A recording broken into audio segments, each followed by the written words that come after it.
안녕하세요, 여러분. 원문 자료를 깊이 있게 파헤쳐보는 시간입니다. 오늘 우리가 다룰 텍스트는 꽤 민감하면서도 정말 묵직한 주제를 담고 있는데요. 바로 개혁주의 청교도 전통에서 바라본 신앙의 색깔이 다른 사람과의 관계를 어떻게 헤쳐나가야 하는지에 대한 내용입니다. 현대의 로맨스 관점과는 확연히 다르거든요. 이 흥미롭고 심오한 시각을 지금부터 객관적으로 한번 쭉 따라가 보겠습니다. 자, 가장 복잡하고 감정적인 딜레마부터 곧바로 짚고 넘어가 보죠. 내 마음은 이 사람을 너무나 깊이 사랑하는데 두 사람의 세계관이 가리키는 방향이 완전히 다르다면 어떡할까요? 와, 이거 정말 오늘날 수많은 청년들과 커플들이 마주하는 엄청난 교차로잖아요. 이 텍스트는 이 문제에 대해 아주 명확하고 어쩌면 놀라울 정도로 단호한 기준을 제시합니다. 첫 번째 섹션입니다. 신앙과 결혼의 무게. 이들의 관점을 제대로 이해하려면 먼저 이 전통이 결혼이라는 것의 무게감 자체를 어떻게 정의하고 있는지부터 크게 봐야 해요. 자료를 보면요, 이 전통에서 결혼은 단순히 남녀가 만나서 정서적인 만족을 누리는 그런 결합이 절대 아닙니다. 근본적으로 더 높은 목적을 가진 언약적 관계로 봅니다. 그러니까 하나님 나라를 함께 세워가기 위한 거대한 헌신이라는 거죠. 개인의 행복을 훌쩍 뛰어넘는 큰 목적이 있다는 뜻입니다. 이 개념은 청교도들이 왜 가정을 가리켜 작은 교회라고 불렀는지를 기가 막히게 설명해 줍니다. 가족이 그냥 밥 같이 먹는 식구를 넘어서 영적인 질서를 세우고 신앙을 후대에 물려주는 영적 센터라는 거예요. 근데 만약 배우자 중 한 명이 신앙이 없다면 어떨까요? 자녀에게 신앙을 전수하는 일은 진짜 상상 이상으로 극도로 어려워질 수밖에 없는 거죠. 두 번째 섹션, 영적 일치의 원리로 넘어갑니다. 방금 말씀드린 결혼의 목적이 이 관점을 이끄는 가장 핵심적인 신학 원리로 우리를 안내하는데요. 바로 이 구절입니다. 고린도후서 6장 14절. 믿지 않는 자와 멍에를 함께 매지 말라. 이게 청교도적 관점에서 배우자를 선택할 때 완전히 절대적인 기준점이자 모든 논의의 출발점이라고 할 수 있습니다. 여기서 제일 중요한 키포인트가 바로 이 멍에라는 비유거든요. 소 두 마리가 밭을 가려면 무조건 같은 방향으로 힘을 줘서 쟁기를 끌어야 하잖아요. 부부도 똑같다는 겁니다. 인생이라는 밭을 성공적으로 일구려면 부부가 반드시 같은 인생의 목적, 가치관, 그리고 방향성을 공유해야 한다는 게 이 자료의 핵심 설명입니다. 세 번째 섹션, 냉철한 관계 점검입니다.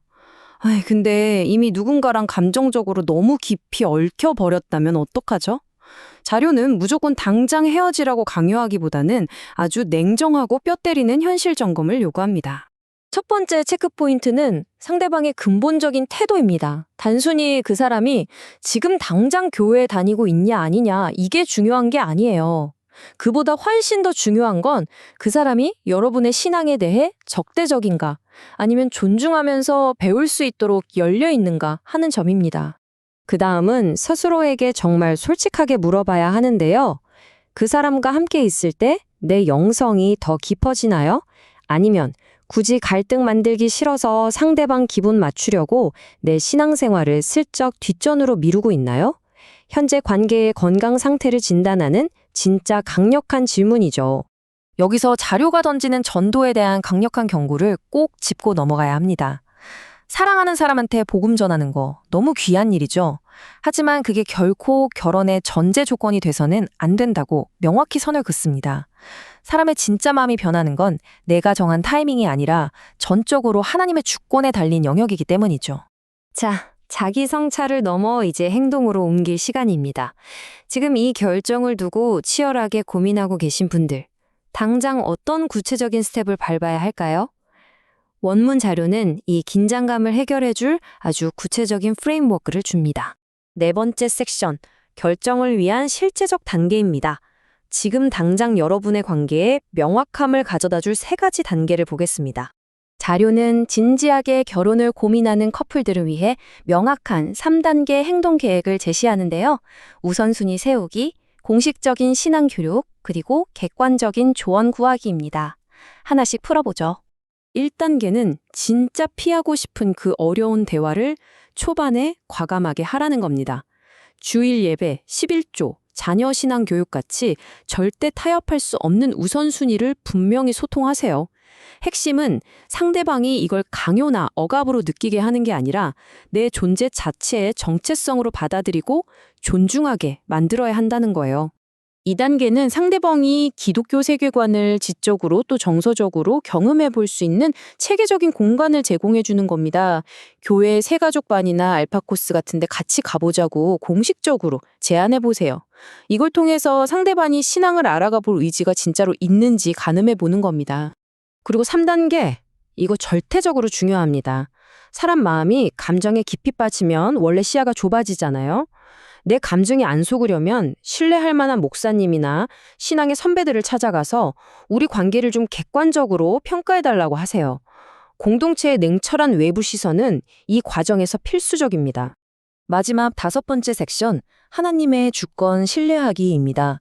만약 앞서 말한 모든 스텝을 다 밟았는데도 영적인 일치에 도달하지 못했다면 어떡하죠? 자료는 여기서 꽤 무거운 지침을 내립니다. 자료는 기다림의 미학을 깊이 강조해요. 만약 상대방이 끝내 신앙을 완강히 거부한다면 절대로 결혼을 서두르지 말라고 합니다. 영적 일치가 안 된 이른바 멍해를 함께 매지 않은 결혼은 자칫 평생 동안 매일매일 치러야 하는 영적 전쟁터가 될 수 있다고 강하게 경고하죠. 우리 다들 그런 생각 한 번쯤 하잖아요. 아, 무조건 이 사람 아니면 안 되는데. 근데 자료는 그런 생각이 오히려 내 눈을 가리는 우상이 될 수 있다고 꼬집습니다. 나의 좁은 시야를 내려놓고 나를 향한 하나님의 선하고 궁극적인 계획을 온전히 믿을 때 비로소 진짜 평안이 찾아온다는 거죠. 이 심오한 관점을 한번 요약해 볼게요. 이 전통에서 말하는 결혼의 궁극적인 목적은 인간의 정서적 만족이 아니라 하나님의 영광입니다. 진짜 사랑이란 건 그 사람의 영혼이 인격적으로 하나님을 만날 수 있게 돕는 거고요. 그래서 때로는 꾹 참고 놓아주는 이별이 내 신앙을 지키고 하나님의 영광을 드러내는 가장 용기 있는 선택일 수 있다고 자료는 말합니다. 오늘 해설을 마무리하면서 여러분의 여정을 되돌아보실 수 있게 자료에 나오는 도발적이면서도 묵직한 질문 하나를 남겨드리고 싶네요. 지금 이 관계를 끝까지 붙잡고 있는 게 진짜 사랑일까요? 아니면 그 사람의 영혼이 진정으로 하나님을 만나도록 이끄는 것이 더 큰 사랑의 실천일까요? 한번 깊이 생각해 보시길 바랍니다. 오늘 준비한 자료 해설은 여기까지입니다. 여러분의 복잡한 머릿속을 명확히 정리하는 데 도움이 되었기를 바랍니다.